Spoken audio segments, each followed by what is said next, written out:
Jay here for Stretford, Paddock. Manchester United 1, Tottenham Hotspur 6. This is Joe Smith. He didn't want to talk about this game. He said he wanted to talk about a different game. But unfortunately, you are going to have to talk about it. Mate, I mean, where'd you start with that? What can you say? Well, if we do get into any of the above pitch, above Solskjaer, or any of that kind of tiers of the club, because obviously it's hard to go through a period that we're going through at the moment without thinking of that.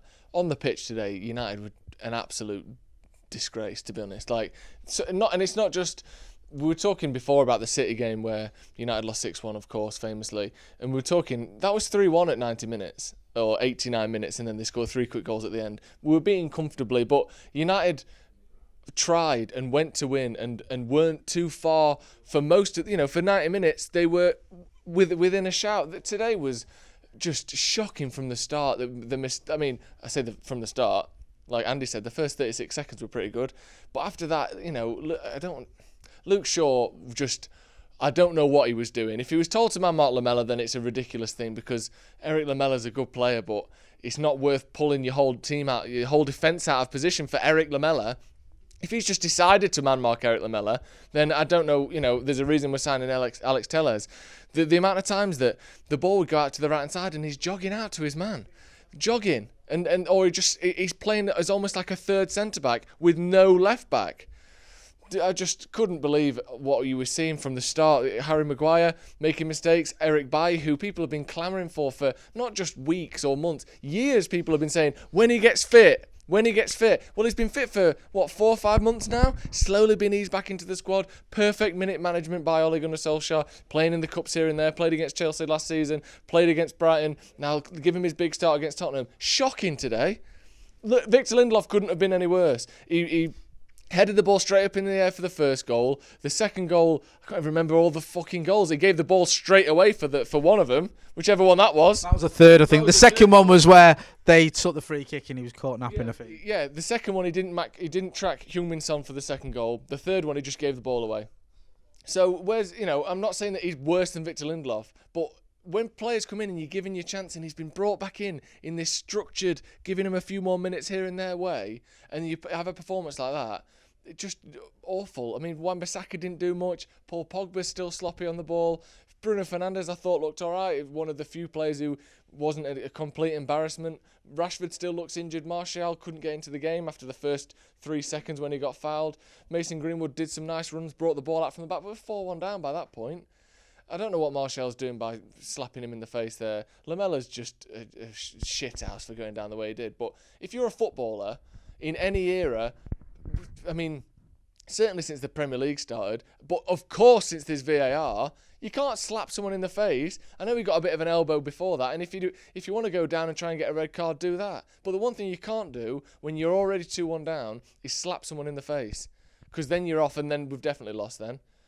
The mistakes and some of the decision making that was going on the pitch was just unbelievable to watch, and you keep watching it, you're thinking, what's Maguire doing there? Why is Luke Shaw there? Why isn't anyone tracking their man? Why isn't this person looking over the shoulder?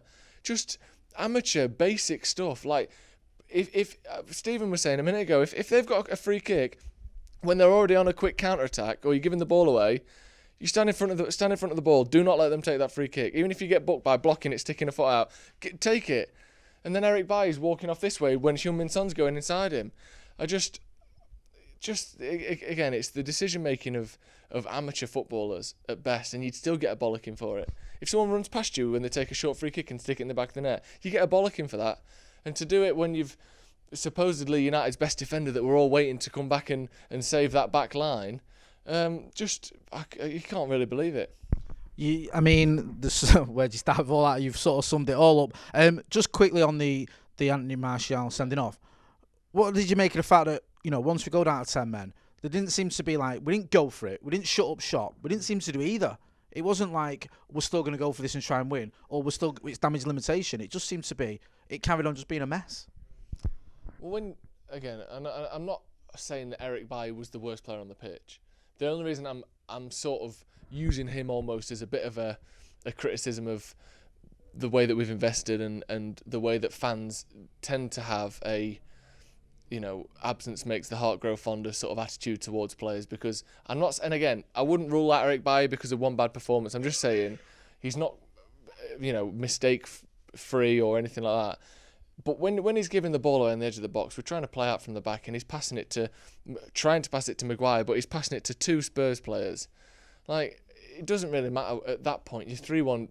When you go 3-1 down with 10 men, there's a chance. There's a slim chance of getting a draw. But we lost our heads on the pitch, didn't we? And I think by the end, in there we had a discussion whether you just want to go for it no matter what. But there's at some point it's more damaging to lose 7-8-1 at home because you just put all your attackers on. We're 4-1 down, but let's go for it anyway. At some point, I think Ollie will keep his job after the game today. But if it's 7-8-1 at home, I know you want to look like you're trying to win every game. But at some point, you have to see the bigger picture of things and how things reflect and how things look. And I'm not saying that I was happy to see Bruno come off and Martial come off. Well, I suppose he was sent off. Greenwood, come off. But you think I know 6-1's not much better than anything, but it's better than 8-1, and it could have been 8-1. There's so little to cling on to. I think at the point we gave the 3rd goal away, the game was done, and we could have put some extra people on. Igalo wasn't even on the bench. Even when he is on the bench, you think, well, we're taking Martial off for Igalo. Like, where's the improvement? Van der Beek maybe could have come on for Pogba. But generally speaking, that bench doesn't have much on that you don't get from the first team. And if the first team aren't performing, as we saw against Sevilla, as we saw against Palace, as we saw almost against Brighton, if that first 11 don't do it, not much changes off the bench. Just in terms of Ollie, I know you said we can get up to the higher tiers later, but we need to speak about it. I mean, does this add serious pressure to Ole Gunnar Solskjaer, do you think? I mean, there's always pressure when United manager, but losing 6-1 at home, or do you think the fact that he has got these signings that are coming in, we know that Alex Telles and Edinson Cavani, at least maybe there might be a Jadon Sancho shaped twist in the tail, but he's got a couple of players to come in. Do you think that's going to buy him some time, or do you think he's under real pressure either way? I think he's under pressure. There's always going to be a section of the fans that don't want him no matter what, that are just waiting for losses, and some people encouraging losses just so that they can get rid of him. My view is that he's done a lot of good things for Man United, and he's changed a lot of the way that we play football and the types of players we try and bring in and the type of club that we are to watch and to support. Obviously, a lot of that's gone backwards this summer, but most of that is because of the transfer activity. I think to sack Solskjaer for this would be just completely short-sighted. I think every manager loses games, and losing a huge defeat to Tottenham is shit and unacceptable.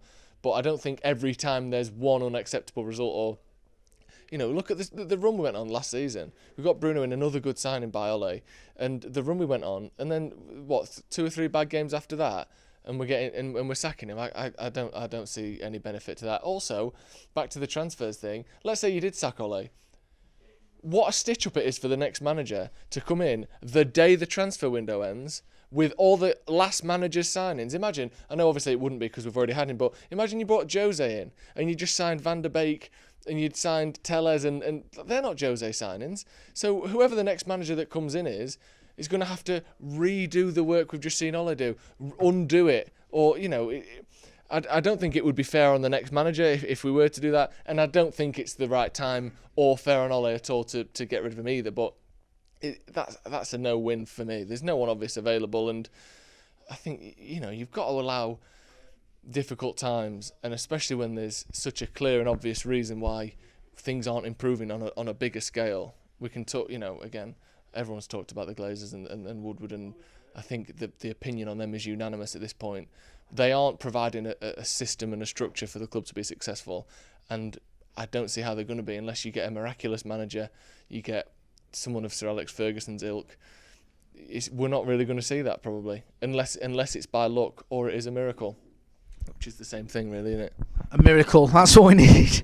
A miracle. After that, it feels like miracles are in short supply. That's been Joe Smith. I've been Jay Motti. This has been Stretford Paddock after an awful day for Manchester United. Don't forget to hit like, share and subscribe.